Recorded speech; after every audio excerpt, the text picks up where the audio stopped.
Donc bienvenue dans Il était une fois. On se retrouve pour un deuxième épisode avec un invité assez spécial, Kedafi Djelkir. Bonjour Kedafi.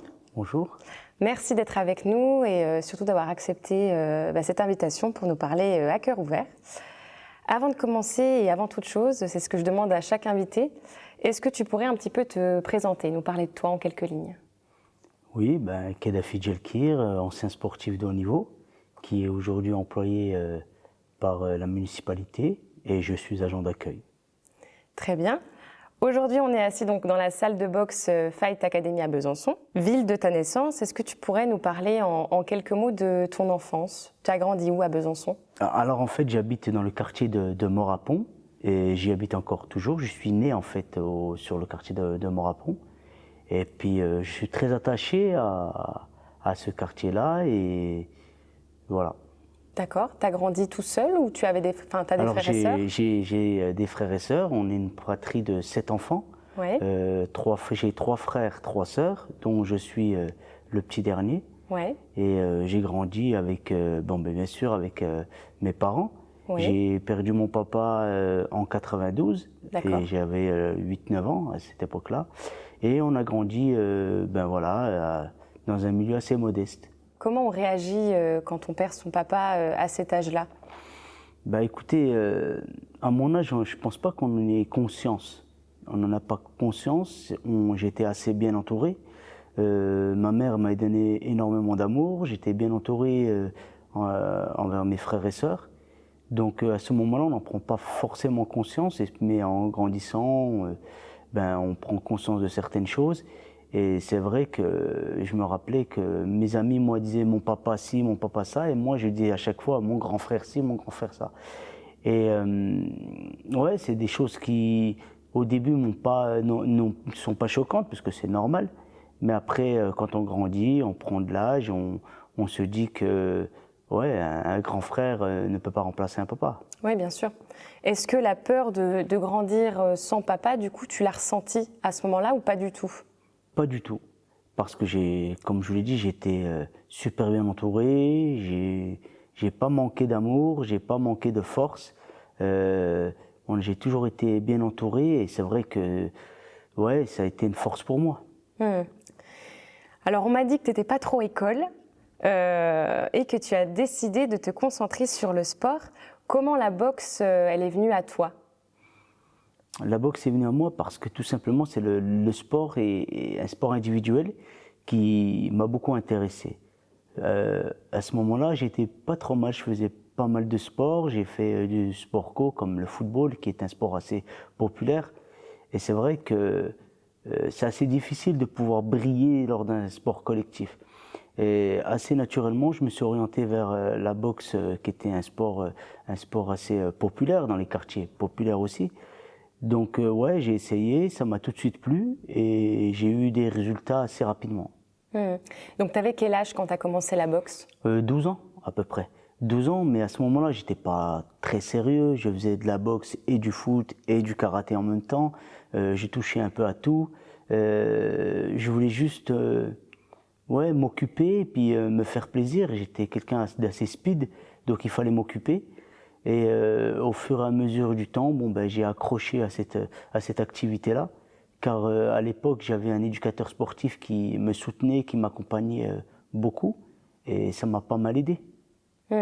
Donc la première année de boxe, on va dire que c'était plus pour te défouler que pour te spécialiser plutôt. Enfin, c'était vraiment par plaisir. Je dirais que c'est juste pour m'amuser. Au départ, j'y allais parce que les copains y allaient aussi, et puis c'est vrai que c'était l'effet de mode. C'était tout nouveau dans le quartier et puis je voulais suivre le mouvement. J'y allais comme ça et puis au fur et à mesure des années, on devient un peu plus sérieux. On est face à quelqu'un, comme je suis quelqu'un de teigneux, et je boxais forcément avec des gens qui savaient déjà bien boxer et qui eux prenaient toujours le dessus sur moi. Et je me disais toujours que j'allais prendre ma revanche. Il fallait que je prenne ma revanche, je suis un rancunier. Et le jour où j'ai pu prendre ma revanche, j'ai accroché à l'activité, j'ai accroché à la discipline. Donc c'est à quel moment vraiment que tu as commencé à te spécialiser dans la boxe et là vraiment à travailler sur ton niveau? en fait, je me rends compte que j'ai toujours eu cet esprit de gagnant et de sportif de haut niveau. Assez tôt, j'étais à la recherche de la performance. J'essayais toujours d'être le meilleur. J'essayais toujours de donner le maximum de moi-même. Ce qui fait que même en n'étant pas sportif ou compétiteur, ben, j'avais déjà cet état d'esprit. Donc quand on commence la boxe à un jeune âge, comment ça se passe? Comment on évolue? On entre dans une catégorie? Comment ça s'est passé pour toi les premières années? Alors, les premières années, il y avait mon entraîneur de club qui était aussi un ami de la famille, qui est pour beaucoup, et qui m'a accompagné tout au long de cette épopée. Eh ben, il m'a donné beaucoup confiance en moi. Il m'a donné énormément confiance en moi, il croyait en moi, et ce qui fait que je m'engageais dans des compétitions et sans avoir la crainte d'échouer. Il me donnait énormément de confiance et de force. Donc je m'entraîne très dur, je m'entraîne vraiment quotidiennement, tous les jours, et je suis assez sérieux dans mes entraînements. Et c'est vrai que les résultats arrivent assez rapidement. On s'engage dans des compétitions, championnat de Franche-Comté, championnat de zone, et ainsi de suite. On passe les tours au fur et à mesure. On commence à se faire un nom. Et ben, on ne gagne pas tout de suite lors des championnats en boxe olympique. On ne gagne pas tout de suite des titres. Donc on boxe.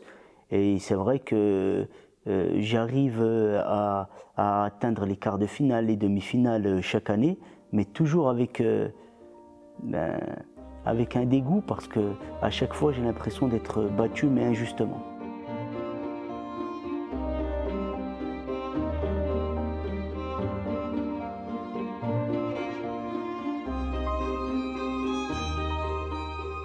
Est-ce que tu peux revenir du coup sur en 2001 est-ce qu'on peut dire que c'est vraiment là que tu as connu ta première faille, on va dire, dans ta carrière de boxeur en tout cas? Ouais, ben, en fait, je boxe, je suis face à un adversaire qui est à ma portée.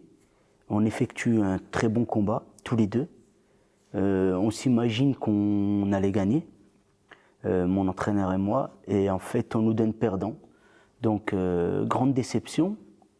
Sur le moment, bon, ben, il y a un dégoût qui se crée et tout. Et c'est vrai qu'il y a un impact pour les combats à venir et les championnats à venir, parce que cette crainte qui commence à s'installer en se disant la confiance que j'avais en moi de pouvoir gagner, de se dire bon ben seul mon travail va me récompenser. Ben non, c'est pas possible, parce qu'on se dit que tu peux vivre une injustice, et là ça commence que en fait tout n'est pas entre tes mains. Et là, je me suis rendu compte que mon travail n'était pas récompensé. Donc là, on est en 2001, t'as quel âge à ce moment-là? 2001. Ouais, je ferai le calcul. C'est des histoires. Je sais pas, je devais avoir quoi, 18 19 ans, ouais, par là. 19 ans ou 17 ans, je sais plus exactement. Oui, donc en plus en phase de construction dans l'adolescence. C'est ça. Là, c'est vraiment ta première faille où tu as vraiment ressenti l'injustice sur un ring?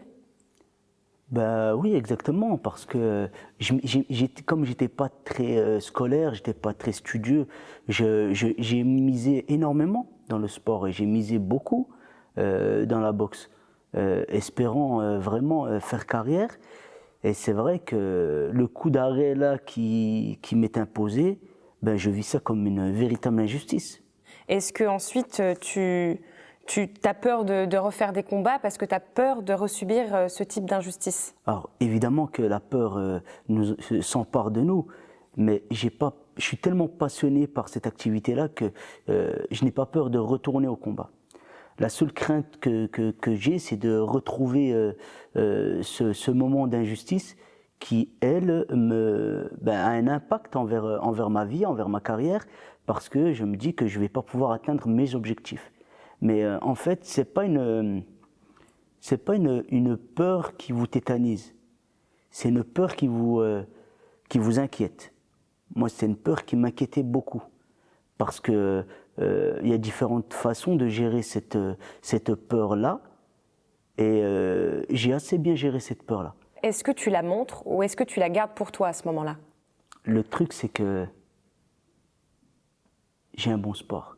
Ça me permet d'évacuer les choses et de pouvoir les exprimer, on va dire, légalement et justement. Lorsque je frappe sur les appareils, dans les sacs de frappe, ça me défoule. Lorsque je vais courir et que je sprint, ça me défoule. Lorsque je suis en opposition et que je frappe mon partenaire d'entraînement, ça me défoule. Donc c'était ma façon à moi de m'exprimer. Je m'exprimais sur le ring de façon positive, bien sûr, en respectant les consignes et les règles de l'activité. Mais ça me permettait, moi, d'évacuer ce stress qui était en moi et cette peur qui était en moi. Oui, ces émotions un petit peu néfastes qui pouvaient t'affecter. Donc là, tu parles de sur le ring, mais en dehors du ring, toi, tu ne le montrais pas, du coup. Non, je suis quelqu'un qui garde les choses en moi, qui n'exprime pas forcément les choses, qui ne ressent pas forcément le besoin de les exprimer parce que j'ai l'impression que je les comprends. Je vais revenir là-dessus après, mais est-ce que tu penses que garder, et là tu peux m'arrêter si je me trompe, si je fais un lien direct, qui est faux, garder un petit peu ces émotions, c'est un petit peu un réflexe de jeunes qui ont grandi dans les quartiers, pour toi? Pas du tout. Peut-être, c'est certainement de la pudeur. Je pense qu'il y a le fait de ne pas vouloir montrer une certaine faiblesse, une certaine fragilité. Mais ouais, c'est une façon de se protéger quelque part. J'imagine, ouais. Aujourd'hui, je suis capable de mettre des mots sur ce que j'ai pu ressentir, mais il y a quelques années en arrière, je n'aurais pas pu exprimer cela. J'avais peur d'échouer, j'avais peur de perdre du temps, j'avais peur de ne pas atteindre mes objectifs. Et c'est vrai que lorsqu'on remonte sur le ring et qu'on se retrouve encore en finale, ben ouais, la peur arrive et on se dit, ça commence à monter tout doucement, il faut pouvoir gérer ça. Donc apprivoiser vraiment sa peur quand Exactement. on revit les mêmes situations, quoi. Exactement. Une question aussi de projection, se projeter de manière aussi positive qui nous permet de passer outre, quoi. Ben, ma force, c'est ça. Ça a été ça. Je me suis toujours projeté de façon positive. Je me suis toujours projeté avec la projection de la victoire et jamais de la défaite. C'est-à-dire que je me projetais la veille de la finale gagnant, la ceinture autour de la taille, et j'étais assez en confiance. Voilà, et c'est vrai que cela m'a permis de dompter cette peur qui était en moi. Et il y a différentes peurs, j'imagine. J'imagine qu'il y a une peur qui vous tétanise et il y a une peur qui vous transcende. Et moi, je suis plus sur la deuxième peur, la peur qui transcende.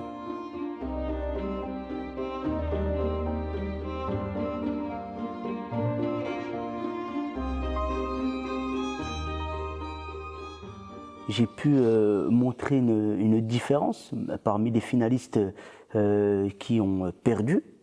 J'étais pas champion de France en titre.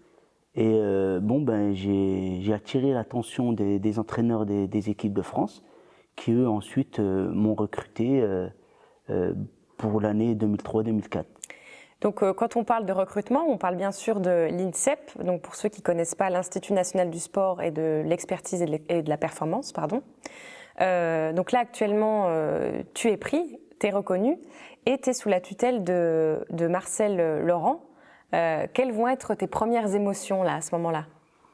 La fierté d'appartenir à un groupe qui représente l'élite française. Marcel Laurent, qui a été mon premier entraîneur avec Aldo Costantino. Deux belles personnes avec qui j'ai beaucoup appris. On a passé l'étape, on va dire, régionale, nationale. Là, on arrive à l'étape internationale. Il va falloir représenter la France. Mais avant ça, il va falloir prendre sa place de numéro 1, incontesté, de la catégorie. Et là, à ce moment-là, je suis seulement le numéro 2. Je suis un partenaire d'entraînement. Oui, et prendre sa place aussi au sein du groupe avec lequel tu es et avec lequel tu t'entraînes. Est-ce qu'il y avait aussi un sentiment, au-delà bien sûr de la joie, de la fierté, ce qui est tout à fait normal, ce sentiment un petit peu d'illégitimité, du coup, vu que tu es numéro 2, on va dire, de se comparer? C'est exactement ça. Dans le groupe, en fait, je me renferme. Lorsqu'on est avec les copains, on s'amuse. Pendant 2 ans, je me renferme. je me mélange pas trop au groupe, je sens que je n'ai pas ma place, donc je pense qu'à m'entraîner, mais ça a été une force pour moi ces 2 ans-là, parce que je me suis concentré sur mon objectif, qui était d'être le numéro 1 de ma catégorie, et ça m'a donné beaucoup de force. Est-ce que tu dirais aussi que ce sentiment d'illégitimité, de ne pas savoir pourquoi aussi on est là, entouré des meilleurs, qu'on a droit à ça, est-ce que tu dirais que c'est un sentiment que les jeunes sportifs peuvent ressentir, même à l'heure d'aujourd'hui? Il faut dire qu'aujourd'hui, on est dans une autre époque. Je dirais que c'est un peu presque le contraire.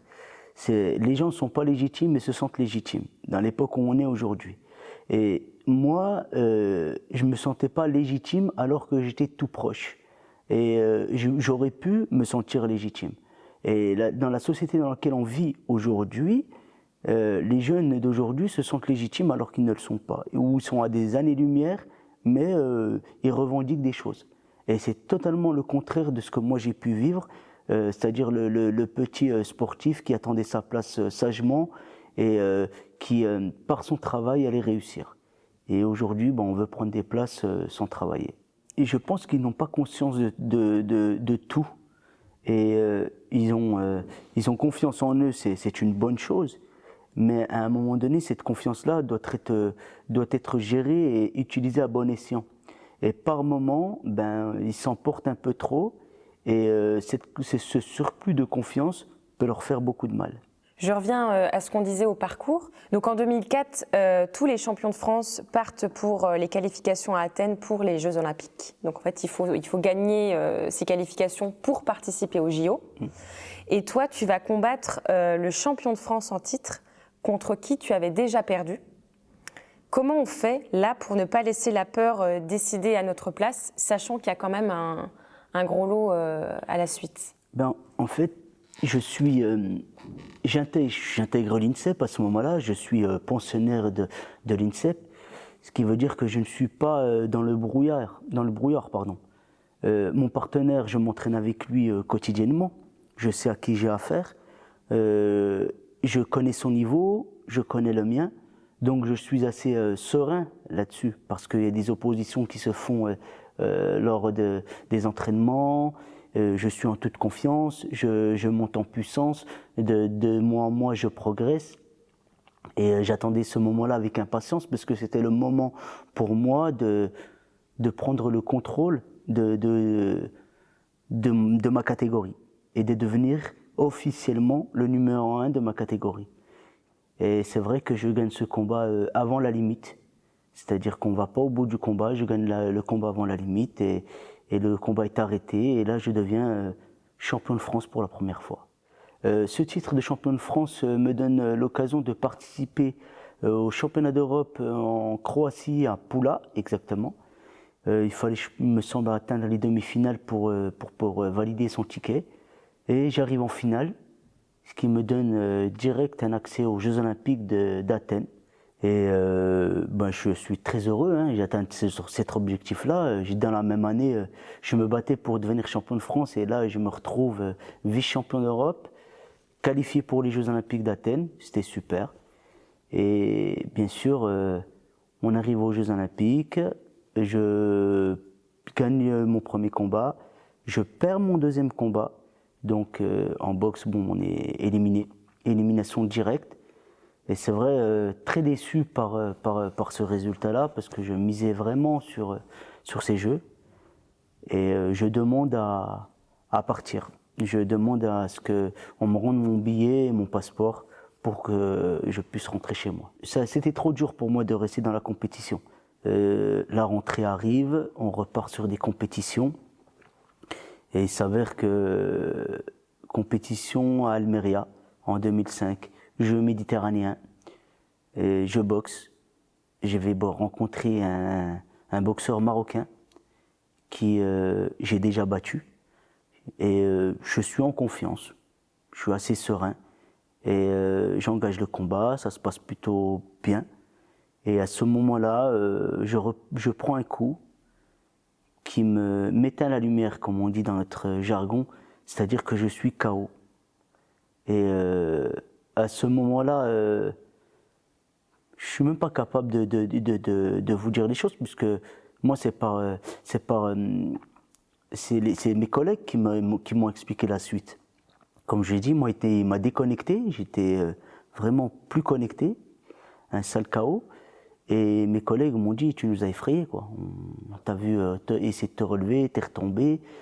Et c'est vrai que ça m'a pas mal touché dans mon ego, cette défaite-là. Et j'ai dû mettre du temps à m'en remettre. C'était assez compliqué. Le retour à la maison m'a fait beaucoup de mal. Et c'est vrai que de 2005 à 2007, je n'ai fait aucun résultat.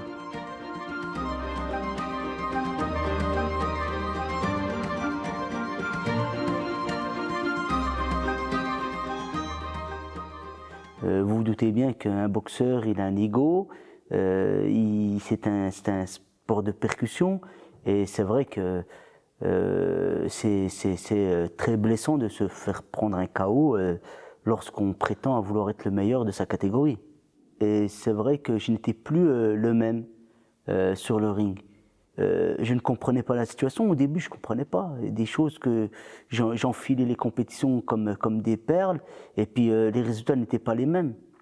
Et je n'arrivais pas à atteindre mes objectifs, donc il a fallu à un moment donné se remettre en question. Et c'est vrai que lorsque je me suis parlé à moi-même, et c'est vrai que souvent quand on se parle à soi-même, on se comprend bien, hein, on se met toujours d'accord.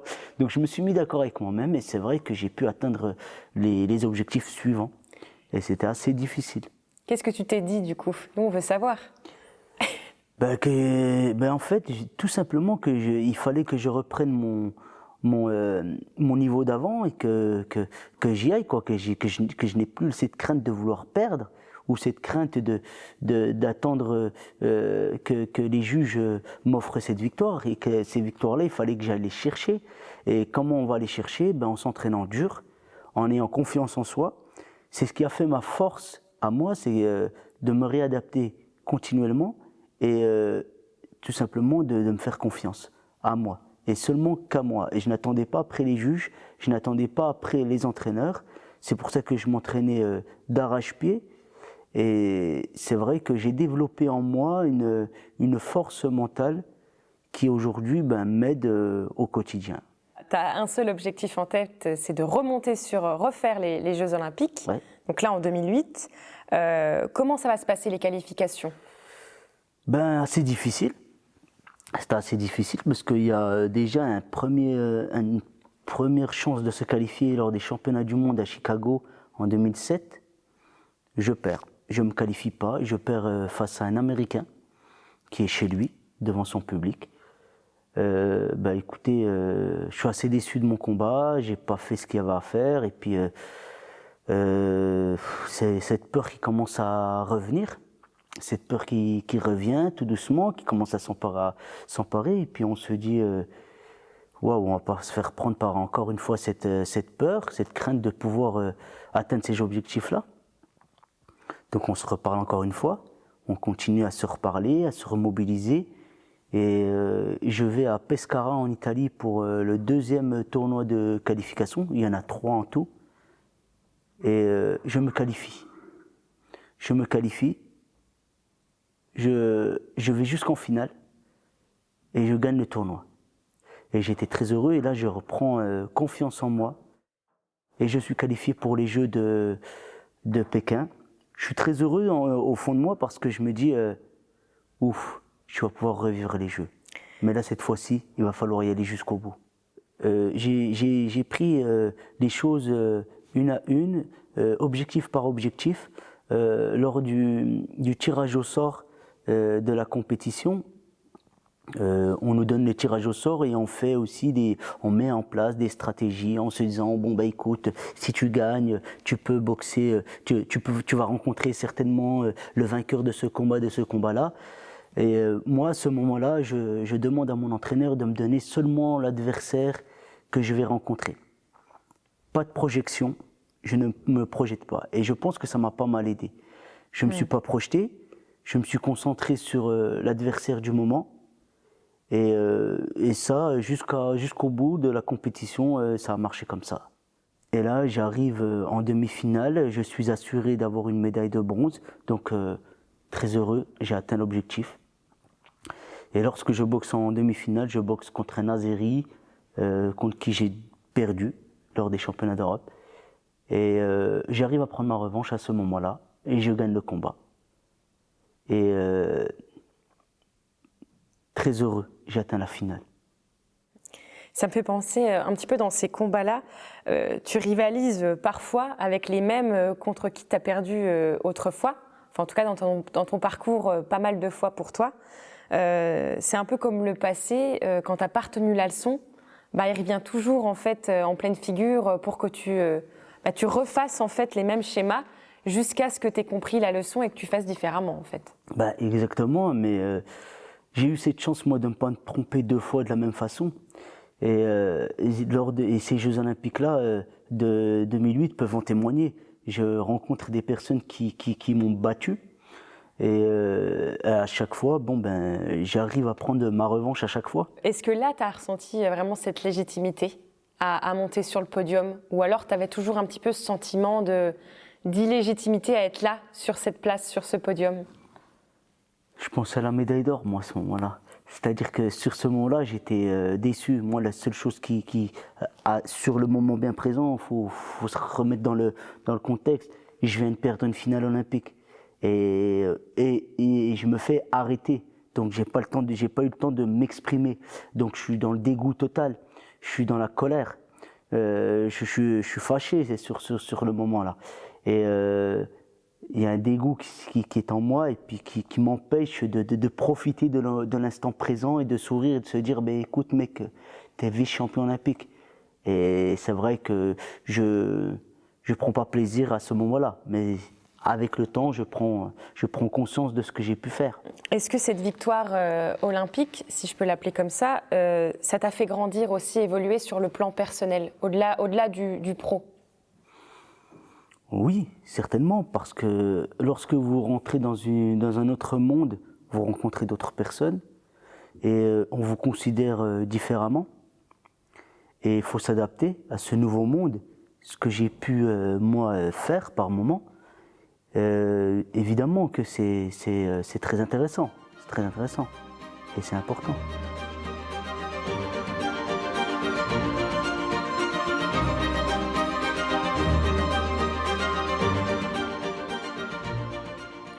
En 2012, tu as eu ton premier enfant.